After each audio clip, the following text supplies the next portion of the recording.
कहानी महादेव शिव की आदि कथा। पुराणों के अनुसार प्राचीन काल में पूरा ब्रह्मांड ही जल में डूबा हुआ था। उसी जल से उगी एक कमलनाल से आदि ब्रह्मा का जन्म हुआ।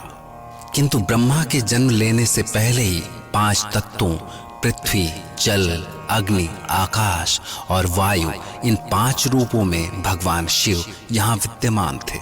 ब्रह्मा जी ने जब देखा कि भगवान शिव यहाँ पहले से ही विद्यमान हैं, तो वे आश्चर्य में पड़ गए, क्योंकि वे समझ रहे थे कि सबसे पहले वे ही इस धरती पर आए हैं। तब ब्रह्मा ने भगवान शिव को अपना बड़ा भाई मानते हुए उनसे प्रार्थना की कि हे भगवान, आप में ही ब्रह्मांड का आदि, मध्य और अंत है।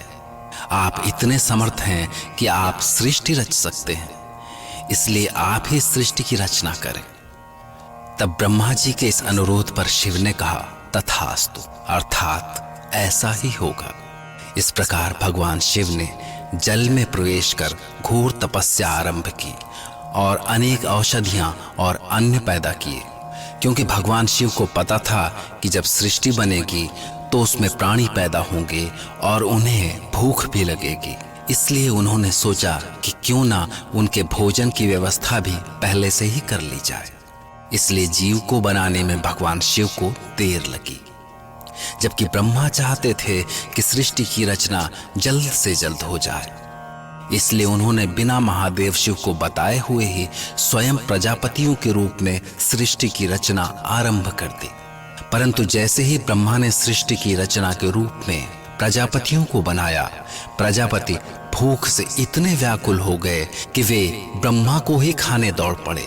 तभी भगवान शिव जल से बाहर आए और ब्रह्मा का ये कार्य देखकर बहुत क्रोधित हुए, और इस क्रोध में उन्होंने अपने लिंग को काटकर शरीर से अलग कर दिया। शिव के क्रोध को देखकर ब्रह्मा भयभीत हो गए और हाथ जोड़कर कहने लगे, हे भगवान, आपने लिंग को अपने शरीर से अलग क्यों कर दिया? इस पर शिव बोल उठे कि अब तो वो पृथ्वी पर स्थापित हो गया है और वहां रहकर ही वो प्राणी मात्र का कल्याण करेगा। और फिर जब सृष्टि की रचना आपने आरंभ ही कर दी है तो लिंग की क्या आवश्यकता? ऐसा कहकर भगवान शिव मंजुवन पर्वत के कैलाश शिखर पर तपस्या करने चले गए। इस तरह लिंग और अलिंग शिव के 2 रूप हैं। लिंग का अर्थ वस्तु की पहचान से है और अलिंग का अर्थ है बिना किसी लक्षण या पहचान के। सृष्टि के आदि कार्य में उन्होंने जो कार्य किया वो अलिंग रूप में था। इसलिए केवल शिव ही ऐसे देवता हैं जिनके 2 रूपों की पूजा होती है। ओम नमः शिवाय।